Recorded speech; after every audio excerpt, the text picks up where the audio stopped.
ভাই এটা কিরকম প্লেয়ার! মানে আমি জাস্ট অবাক! বৈভব সূর্যবংশী এ তো পুরো ক্রিকেটের এআই। মাত্র ১৫ বছর বয়সে বৈভব সূর্যবংশী যা খেলছে তা অসামান্য। কালকে মানে রবিবার আ টিম এর ফাইনাল ছিল ইন্ডিয়া ভার্সেস শ্রীলঙ্কা। আর সেখানে বৈভব সূর্যবংশী ১১ বলে ৫০ রান করে, যেটা নাকি ৫০ ওভারের ক্রিকেটে সবচেয়ে ফাস্টেস্ট ৫০। বৈভব সূর্যবংশী এই ৫০ করতে ৫ টা ৬ আর ৫ টা ৪ মারে। অসাধারণ!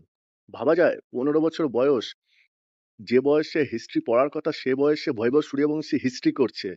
Just amazing! মানে ফাইনাল আসতে, আসতে যেন বৈভব সূর্যবংশীর আ যে চেঞ্জেসটা সেটা চোখে পড়ার মতো।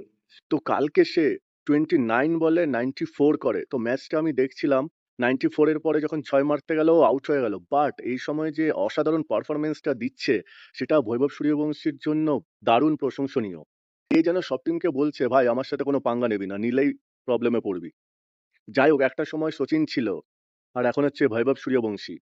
যাই হোক, কালকে ইন্ডিয়া শ্রীলঙ্কার সাথে জিতে যায় আর সেটা আমাদের জন্য খুবই একটা ভালো বিষয়। সো তোমাদের এই বৈভব সূর্যবংশী সম্বন্ধে কি ধারণা? এই ছেলেটা কতদূর যেতে পারে? জানিও কমেন্টে।